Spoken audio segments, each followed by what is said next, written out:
Okay, jadi kat sini kita kena guna yang ada equality. Okay. Rules dia, linear programming model have fewer equation than variables. Equation tu mesti lebih sikit daripada variables. Kalau tidak, number of equation dia akan susah kita nak solve. Okay, ni step dia dalam simplex method. Okay, yang pertama, as usual, we have to formulate problem as linear programming. Then we put in standard form. Okay, yang ni yang basic lah. Kita baca ayat tu, sentence tu, observe, tengok apa information, then kita buat dia punya model, buat equation lah macam yang kamu dah buat dalam chapter 3.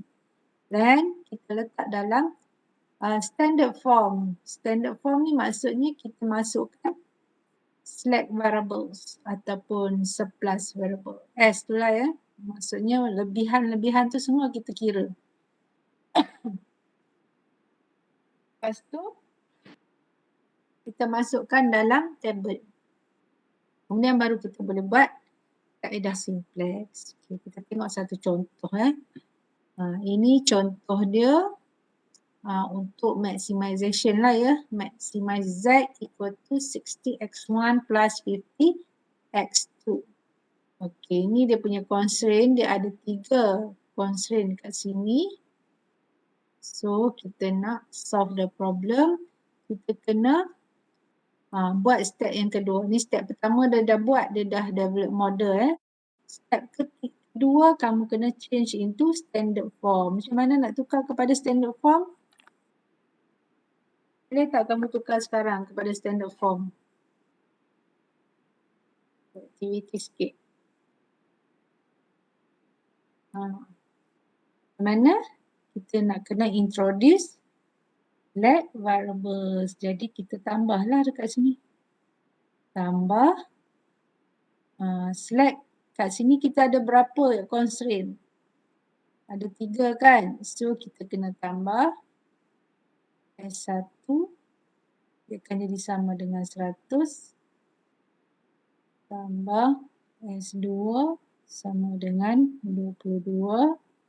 Tambah S3 sama dengan 39. Kita tak mau dah yang ni. Tak mau simbol less than ni. Kita nak equal je semua. So kita akan masukkan semua. Lebihan-lebihan pun kita kira sekali. Okay. Jadi sebab dia ada 3 select variables, kita kena tambahlah 3 kat sini juga. Jadi kosong S1 tambah kosong S2 tambah kosong S3. Sebab apa kosong? Ingat lagi tak sebab apa kosong dia punya coefficient kat sini? Apa boleh jawab? Tak ingat lah tu. Dekat objective function dia punya coefficient dia kosong sebab select variables tidak menyumbang apa-apa kepada keuntungan. Select ni kan lebihan saja. Kalau dia ada lebihan masa, dia ada lebihan sumber dan masa tu tak boleh dijual. So dia tak akan menyumbang kepada profit. Sebab tu dia punya coefficient kat sini ialah kosong. Tapi sebab kita nak guna simplex nanti kan, so kita kena masukkan semua, tukarkan dia kepada standard dan kita akan masukkan ni parameter semua variables ni dalam table. Okay. Clear tak untuk yang ni? Standard form ni? Kita dah buat dah masa buat graph dulu, kita buat juga Kita introduce select variables ni semasa kita nak tahu unused resources. Ingat lagi tak? Okay, sekarang untuk nak solve guna simplex pun kita akan guna juga select variables ni. Jadi sekarang kita nak susun dia, step yang ketiga kita nak masukkan dalam table. Okey, apa dia yang nak dimasukkan? Ni benda-benda dia. Yang pertama sekali CJ, coefficient of variables J in the objective function. Ni ialah parameter lah untuk objective function. Kemudian Aij, coefficient yang ada dekat setiap constraint yang kita pairkan dengan decision variables. Manakala B ni pula ialah right hand side value of constraint. Kan constraint dia ada limitation kan, ada ni yang ni. Yang ni B B. Yang Aij tu ni coefficient yang kat depan variable setiap constraint ni. Okay, kalau Cj yang ni. So benda-benda ni lah yang akan kita gunakan dalam simplex tables. Okay. So ini dia. Kita susun. Macam mana nak susun? Okay, simplex table ni biasanya dia sebenarnya dia ada banyak jenis lah ya kalau tengok dalam buku tu. Yang kita guna ni kita letakkan basis dan coefficient di depan. Kadang-kadang dia buat dekat belakang ni. Jadi berpulang lah, tak kisah. Yang penting kita tahu maklumat yang kita nak guna tu ada di mana. Okay, saya nak introduce yang macam ni ya. Yang macam ni yang kita guna sekarang ni, kita letak basis dekat sebelah hadapan. So kolom yang pertama, dia ada 3 main kolom ya. Ni kolom yang pertama, kolom yang kedua dan kolom yang ketiga. Yang pertama ni kita masukkan basis. Basis ni apa? Starting kita lah, apa benda yang kita ada untuk kita menghasilkan produk kita. Okay. So kita ada S1, S2 dan S3. Resources kita lah yang kita akan guna. So ini yang kita letak dalam basis. Kemudian C. C ni ialah coefficient tadilah. Mana dia? Yang ni C. Coefficient untuk objective function. So ini C So dalam objective function, coefficient untuk S1, S2 dan S3 ialah kosong. Okay. Kemudian dekat sini pun kita susun juga C coefficient dalam objective function. Dan di bawah ni kita masukkan semua variables yang ada dalam objective function. So kita ambil yang ni lah. Variables X1, X2, S1, S2 dan S3. Dan dia punya coefficient 60, 50, 0, 0, 0. So kita masukkan dalam ni. Ini untuk row yang pertama Row yang pertama dalam kolom kedua. Kemudian kolom yang terakhir kita masukkan quantity. Dia quantity ni ialah ni B, right hand side value of constraint. Inilah 100, 22, 39. So kita susun dekat sini So kita tengok by row lah. Okay, row yang pertama ni ialah untuk constraint yang pertama. So S1 ni ialah resources kita yang pertama lah. Maksudnya pada basis, itu unitnya simplex ni, kita bermula daripada titik kosong. Kalau graf kita tu kita start dari original point, kosong. Maksudnya kita tak produce apa-apa, jadi kita guna basis dia S1, S2, S3, coefficient untuk objective function, kosong dan quantity quantity dia yang kita ada dalam ni lah, dalam equation ni.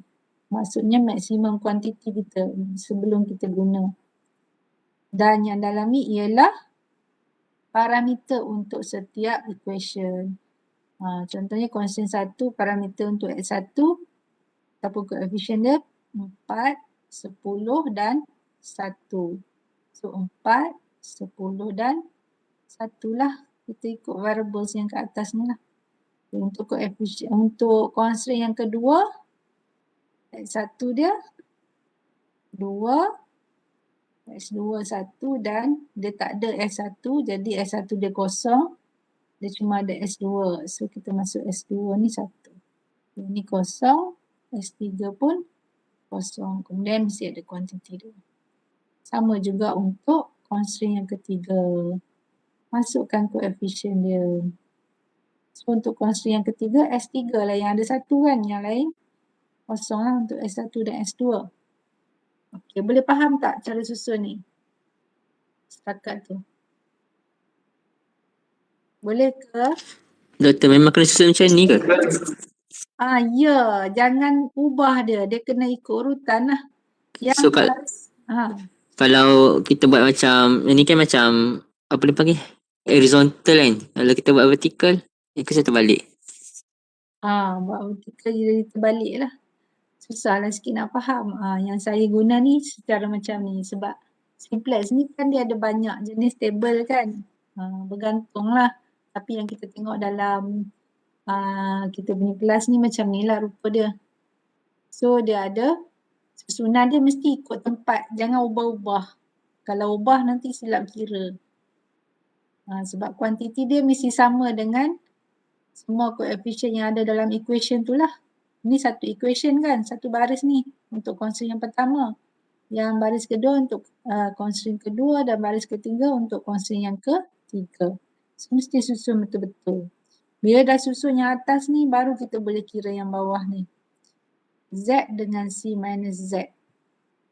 Okey? Banyak terjadi yang tersilap kira tu sebab susunan tak betul jadi Z, untuk kira Z, okey dekat sini yang kamu kena tengok sebab tak ada tulis.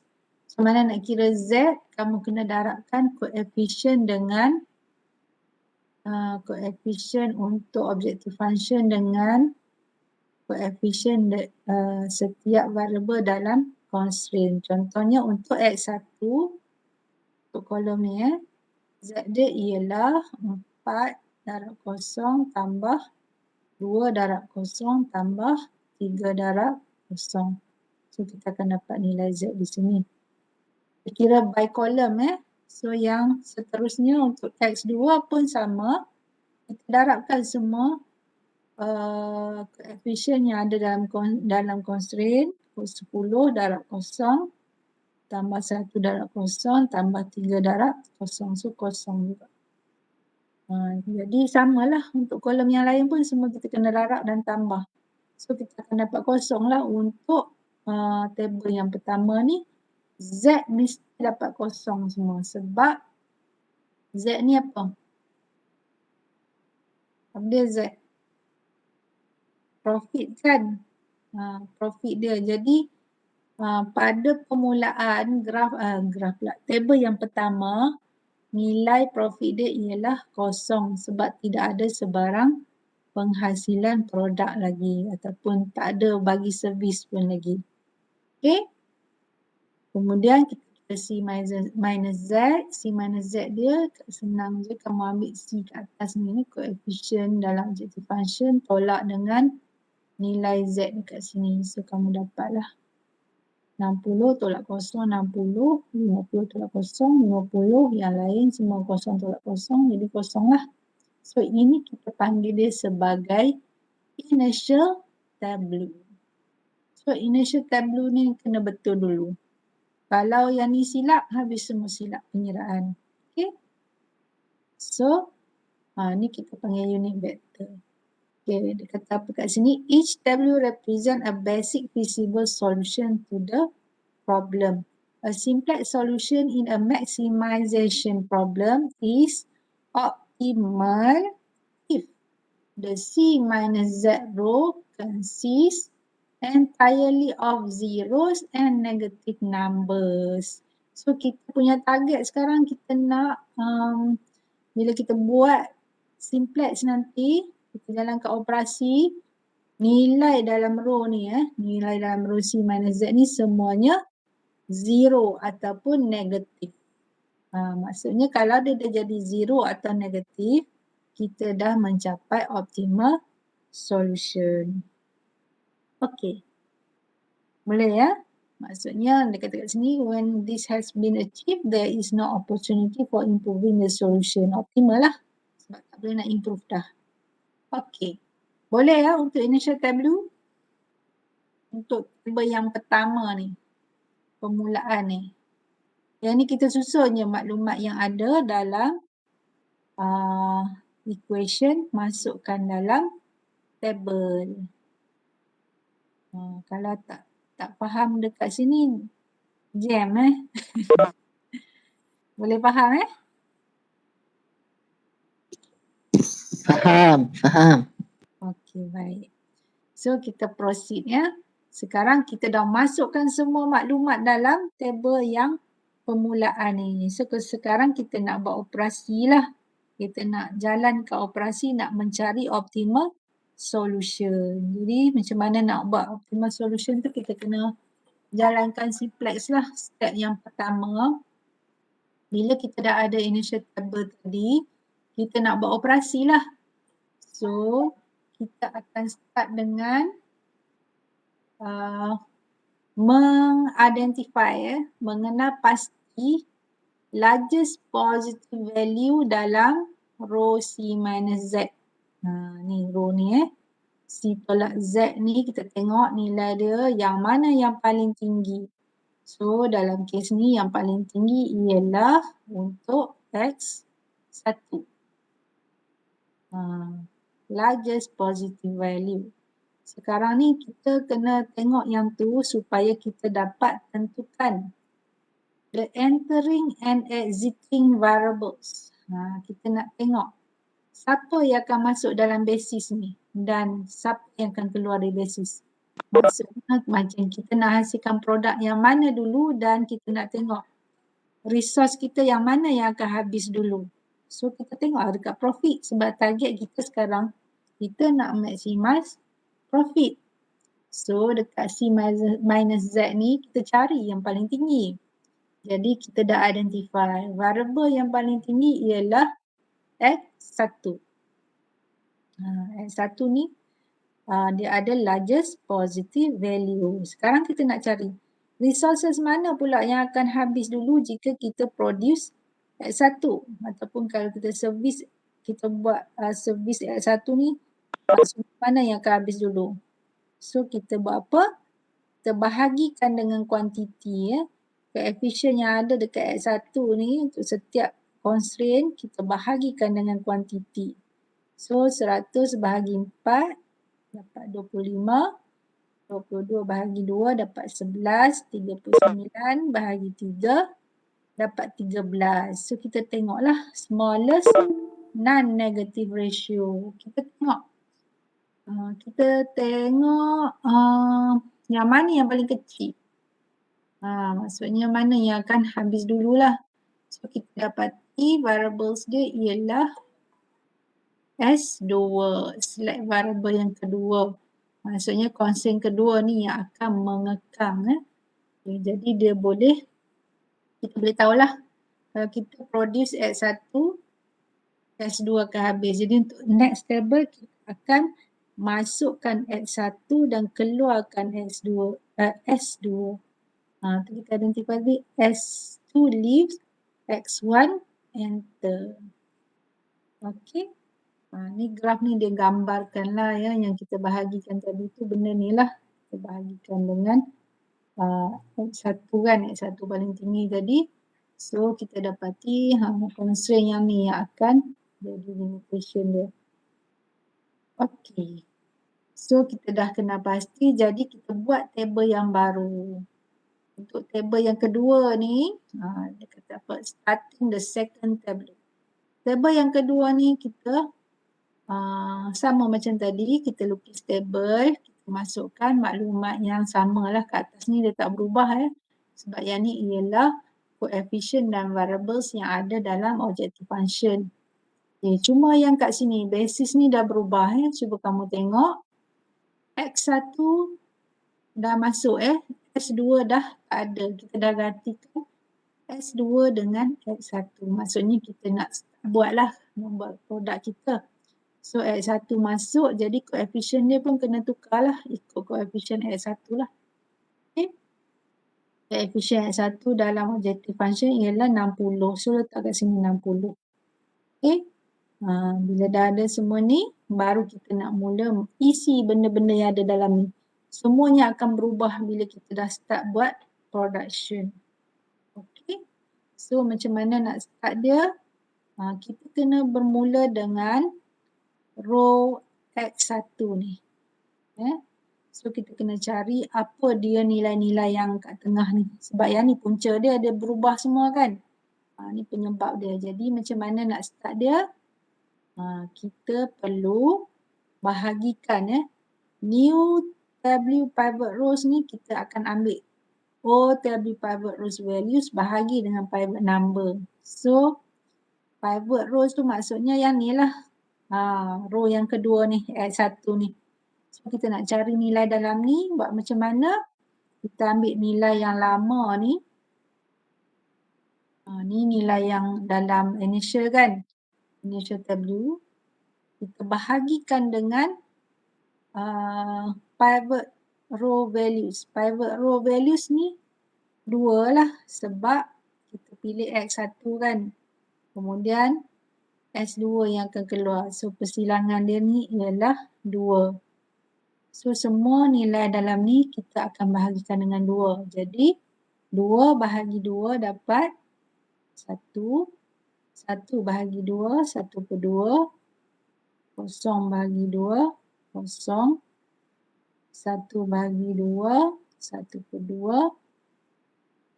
Dan 0 bahagi 2, 0. 22 bahagi 2 kita dapat 11. Okey, so kita dapat nilai yang kat tengah ni. Kita panggil pivot new W pivot row. Pivot row yang baru. Okey, dah dapat yang ni baru kita boleh kira untuk row S1 dan S3 yang kosong ni. Okey, macam mana nak kira dia? Dia ada formula dia. Formula dia dalam next slide ni. Ni macam ni. Kita nak cari nilai, katakan nilai untuk row S1. S1 yang ni lah, nilai yang ni. So tadi kita dah tahu S1 dalam coefficient tu kosong. Sekarang kita nak tengok dalam constraint tu macam mana dia berubah. So ni formula dia, original value tolak dengan row pivot times new pivot row value. Apa dia ni? Original value ni ialah yang asal ni lah 4, 10, 1, 0, 100. Kita nak cari nilai ni balik. Jadi kita susun dekat sini 4, 10, 1, 0, 0 dan 100. Kemudian tolak dengan row pivot. Row pivot sekarang untuk S1 row pivot dia ialah 4. Tadi 2 kan, yang ni 2. Yang mula-mula tadi. Sekarang untuk S1 kita tengok yang ada kat S1 lah yang bersilang dengan S1 ni. So S1 dengan S1 ialah 4. So pivot row dia ialah pivot number dia ialah 4. Kemudian kita darab dengan new pivot row value. New pivot row value ni ialah nilai ni.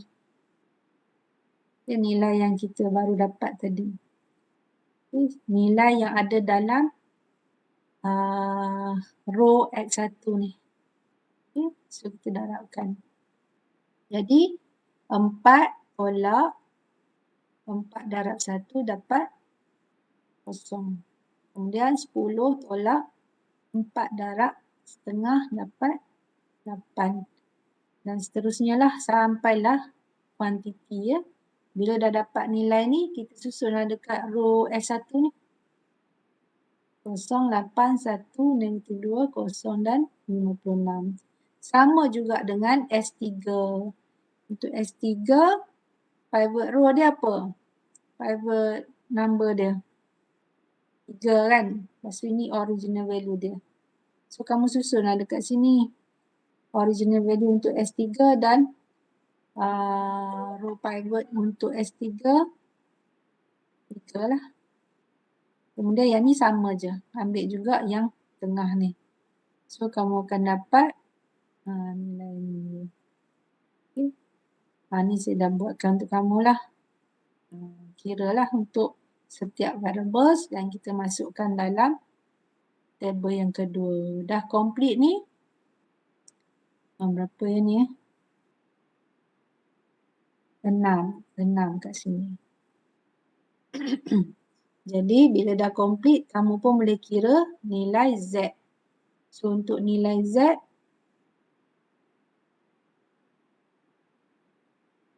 untuk nilai Z, kamu kira macam tadi jugalah. Ya. 0 darab 0 tambah 60 darab 1 tambah 0 darab 0. Jadi dapat 60. Yang ni pun sama, 8 darab 0 tambah setengah darab 3 darab 60 tambah 32 darab 0 dapat 30. Ini pun sama, semua ni darab ini tambah. So kat sini dapat 0. Yang ni 30, yang ni 0, yang ni pun sama. 56 darab 0 tambah 11 darab 60 tambah 6 darab 0. Kamu akan dapat 666. Okey. Okay, kemudian kamu kira C minus Z dia. 60 tolak dengan Z dia sekarang. 60 dapat 0. Yang ni 50 tolak 30 dapat 20. Yang ni 0 dengan 0, 0. Yang ni dapat negatif 30. Yang ni 0. So, complete lah second table. Ya. Okay, untuk second table ni kita tengok kita dah ada keuntungan. Ya. Tengok dekat kuantiti ni. Ada keuntungan dah 660. Okay, dia kata apa? Interpreting the second table. Ni cara nak interpret lah. At this point, variable S1, X1 and S3 are in solution. Ni lah S1, X1 dan S3 ada dalam penyelesaian. Not only are they listed in the basis, they also have a 0 in row C minus Z. Tengok dekat C minus Z ni. X1 dapat 0, S1 pun 0, S3 pun 0. Okay, dalam C minus Z. The solution at this point is S1 equal to 56. Kita tengok kat sini solution dia. S1 ni lah, maksudnya resources yang pertama, constraint yang pertama, dia masih ada baki sebanyak 56. X1, 11. X1, 11. Jadi kita dah hasilkan 11 produk X1. And S3 equal to 6. S3 ni ada baki dia 6. Yang dah habis ialah S2. S2 dah kosong. Dah negatif. Okey. S3 ada baki. Okey.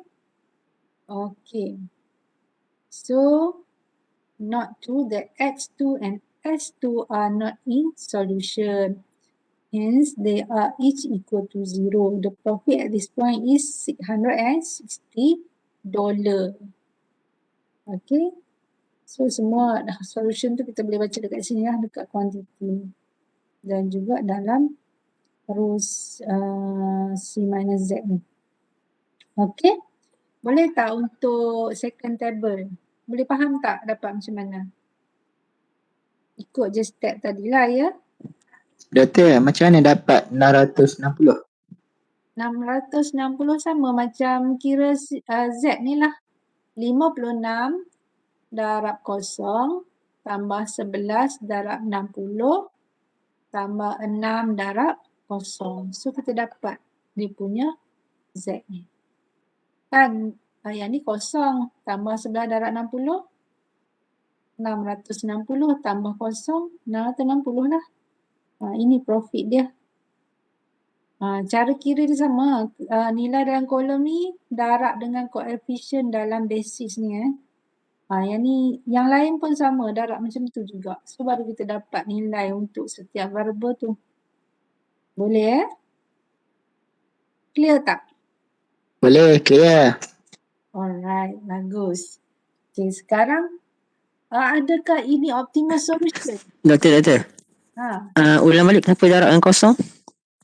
Kenapa darab dengan kosong? Uh-uh. Yang ni ke kuantiti ke? Uh-uh.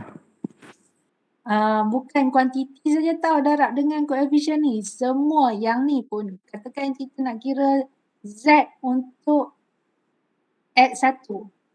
0 darab 0 tambah 1 darab 60 tambah 0 darab 0. Kita dapat 60.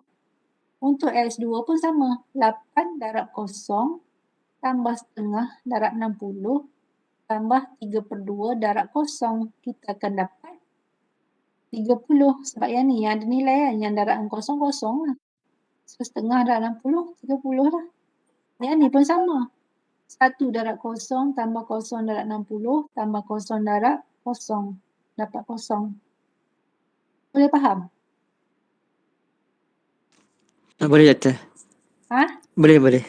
Boleh. Yang ni pun Okey. sama semua darab dengan koefisien dalam ni. Yang ni last kali pun darab dengan yang ni lah juga. Baru kita dapat nilai Z ni. Z ni kita nak tengok kan keadaan dia bila kita dah start buat operasi tu. Dalam kes ni kita dah hasilkan 11 dah ayat 1. Jadi kita dapatlah keuntungan 660 ni. Okey. Tapi adakah ini optimal solution? Dia kata apa kalau nak tahu dia optimal ke tak? Kita tengok C minus Z. C minus Z ni dia mesti kosong dan negatif. Kalau kita tengok kat sini, dia masih ada lagi nilai positif. So, kita kena buat table lagi. Kita kena jalankan operasi lagi. Maksudnya ada benda yang kena masukkan dalam basis dan ada benda yang kita kena keluarkan. So, sekarang kita akan masukkan X2 pula dalam dekat basis ni. Jadi, yang mana satu yang kita nak kena keluarkan? Macam tadi juga kita ambil kuantiti ni bahagi dengan koefisien untuk decision variables yang ada dalam ni. Constraint untuk decision variables ni. So, 56 bahagi 8, 11 bahagi setengah, 6 bahagi 3/2. Dapat berapa? Cuba kira. 56 bahagi 8 berapa? Tolong sekejap. 7. 7. 7. Okey, so kamu pun tulis 7. Dan 7. Kalau 11 bahagi setengah? 5.5. Ya ke? 22 lah. 22 salah. 11 dia bagi dengan benda lagi kecil ni jadi lagi besar kan? Jadi 22. Okey. 6 bahagi 3/2.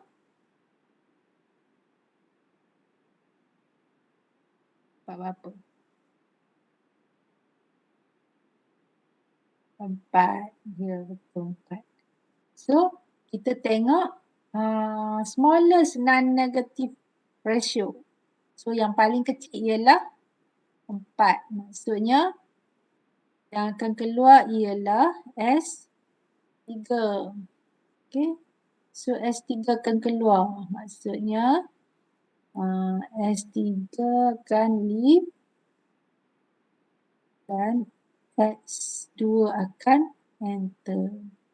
So, kita buat pula table yang baru. Inilah yang kita buat sama-sama tadi. Yang dapat yang ni. So, kita nak keluar, nak buat table yang baru, kita buang Kita buang S3 tadi, kita ganti dengan X2. X2 masuk kat sini, so koefisien pun kita dah ubah. Sekarang pivot row kita ialah dekat bawah ni. Sebab tu kamu jangan ubah dia punya kedudukan mesti ikut kedudukan yang telah ditetapkan tak boleh ubah-ubah. Kalau dia ganti S3, kena duduk dekat tempat S3 lah. Jangan duduk pandai-pandai ubah tukar row pula. Okey. So ini ialah pivot row yang baru. Yang ni sama macam tadi, kita just bahagi je. Yang ni kita bahagi dengan berapa? Ni kan 3/2. So semua ni bahagi 3/2, kita akan dapat nilai ni 3/2 bahagi 3/2 dapat 1. Lepas tu kosong bahagi 3/2 dapat kosong. Negatif 3/2 bahagi 3/2 dapat negatif 1. 1 bahagi 32 dapat 2/3. Dan kuantiti dia samalah. 6 bahagi 32 dapat 4. So kita dapat pivot row yang baru. Lepas tu baru kita kira yang ni. Yang 2 ni kita guna formula yang tadi tu. Yang ni sama juga. Kita guna balik original value. Original value dia. Yang ni lah. Guna yang second table. Jangan guna yang first pula. Sebab dia dah berubah. Sekarang kita buat operasi yang sama. Kira macam tadi juga kita dapat nilai ni. Saya tak ulang lah ya. Kamu guna formula yang sama lah. Dan cari C minus Z. Cari nilai Z dia. Darab macam tadi juga. 0 darab 0 tambah 60 darab 1 tambah 50 darab 0. Dapat nilai dekat sini. So, ni dia punya table yang ketiga lah. Kalau nak tahu macam mana dapat, ulang balik lah step yang tadi tu. Guna formula yang sama. Okay. So, sekarang kita tengok table yang ketiga ni. Kita dah berubah dah nilai. So, kuantiti dia pun dah berubah. Z dia pun dah berubah. Kita kira balik Z dia. Dan sekarang kita dapati kita dah hasilkan X1 sebanyak 9, X2 sebanyak 4. Okay. Bila kita kira dia punya profit 24 darab 0 tambah 9 darab 60 tambah 4 darab 50 kita dapat 740. Okay. Adakah ini optimal solution? Kamu tengok kat sini lah. Semuanya dah kosong dan negatif. Kosong dan negatif maksudnya dia dah optimal. Sebab dia kata negatif atau kosong. Tak ada dah potential untuk kita improve. Jadi maksimum profit dia ialah 740 dengan kita menghasilkan produk ataupun servis satu sebanyak 9, servis 2 sebanyak 4. Ataupun produk 1 sebanyak 9, produk 2 sebanyak 4. Boleh? Boleh ke? Ke kamu nak suruh saya ulang juga yang ni? Sama je step dia. Kamu kena susun balik untuk cari values untuk setiap row tu. Kamu guna balik formula tu je. Is it okay? Kalau boleh ulang Doktor. Kalau boleh ulang. Amboi. Kamu nak ulang macam ni. Kamu ulang sendiri. Katakan S1. S1 table ni kan. Ni nilai yang asal. So, kamu susun lah. Kamu kena buat macam ni. Ni. S1, S2, S1, S2, S3 ni. Katakan yang ni. Di second table. Kamu nak kira sekarang untuk yang ni. Kan? Yang ni. S1. So, kamu susun lah dekat sini bawah ni. Mana-mana lah kamu conteng lah ya. Maksudnya S1,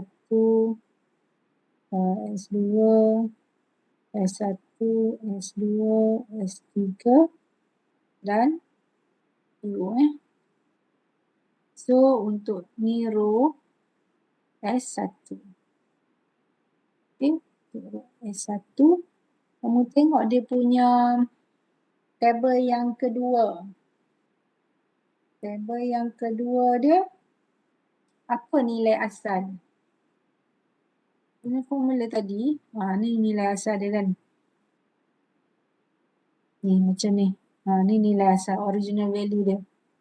Original value. So, untuk yang ni original value dia.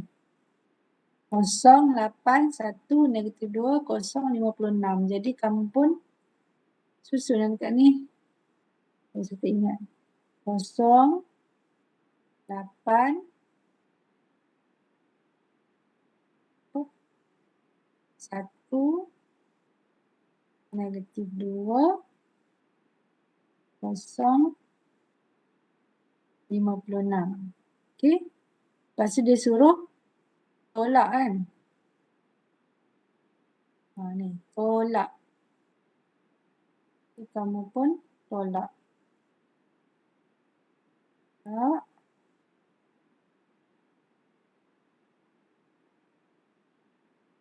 Tolak apa? Tolak row pivot times new pivot row. So, row pivot yang ni ialah apa? Yang bersilang dia. So, yang bersilang dengan ini X2 ni ialah 8. Sebab kita tengah kira untuk row S1 ni. So, S1 yang bersilang dengan S2 ialah 8. Jadi, nilai dia ialah 8 lah kat sini. 8 darab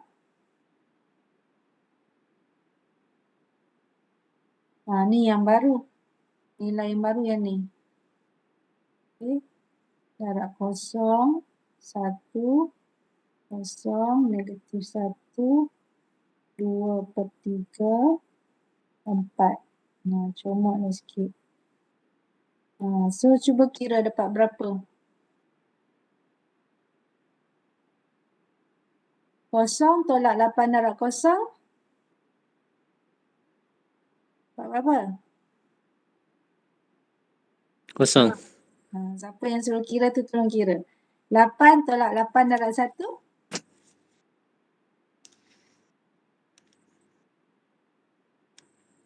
Lamanya kira. Kosong lah. 8 Kosong. Kosong. Okey, 1 tolak 8 darab 0. 1. 1. Negatif 2 tolak 8 darab negatif 1.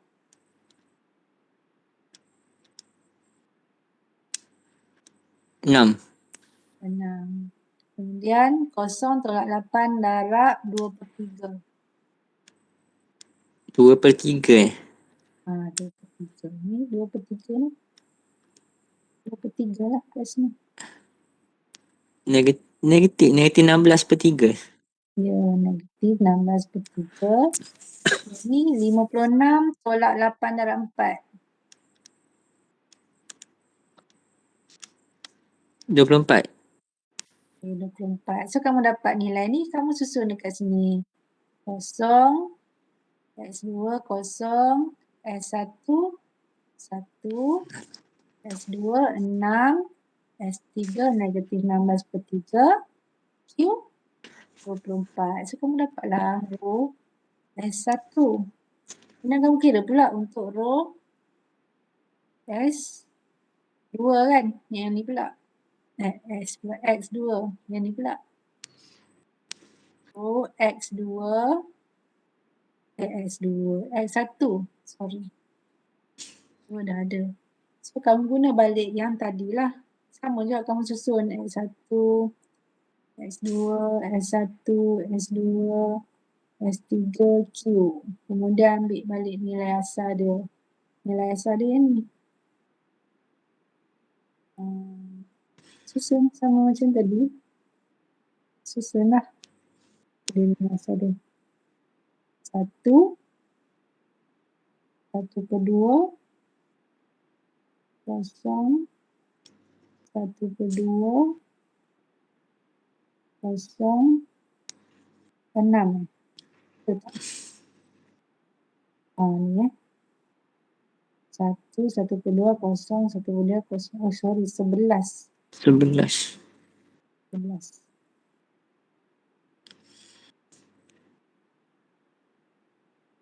Kena pastikan betul lah ambil nilai dia. 0, 1. Okey. Lepas tu, sama macam ni. Tolak.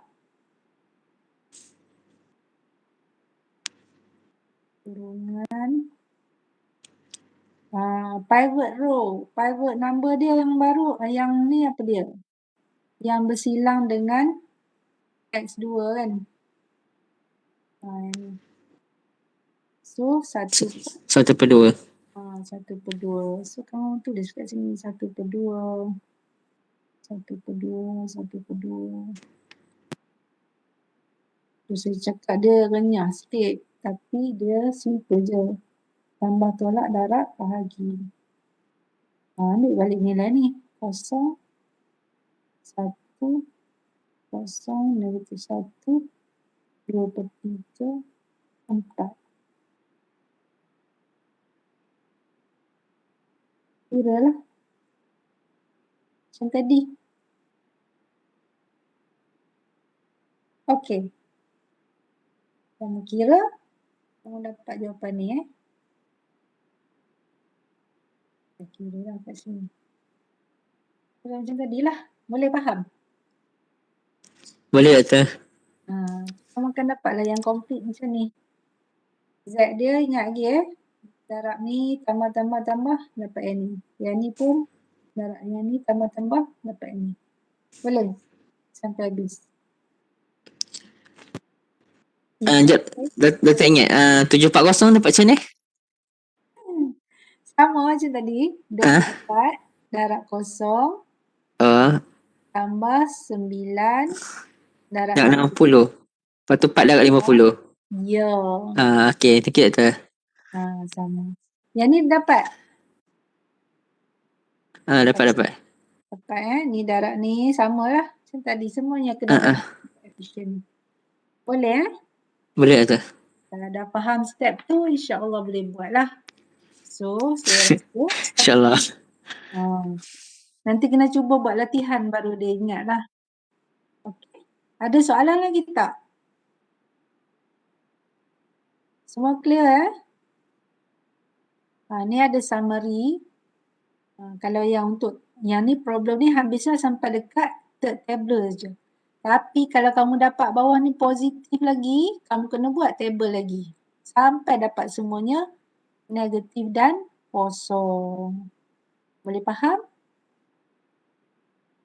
Boleh Doktor. Ni kalau untuk 2 decision variables kan. Kalau ada banyak, kamu kena susunnya panjang lah jadi table kamu. Sebab Dia tak ada maksimum maksimum table tu. maksimum dia tak ada lah.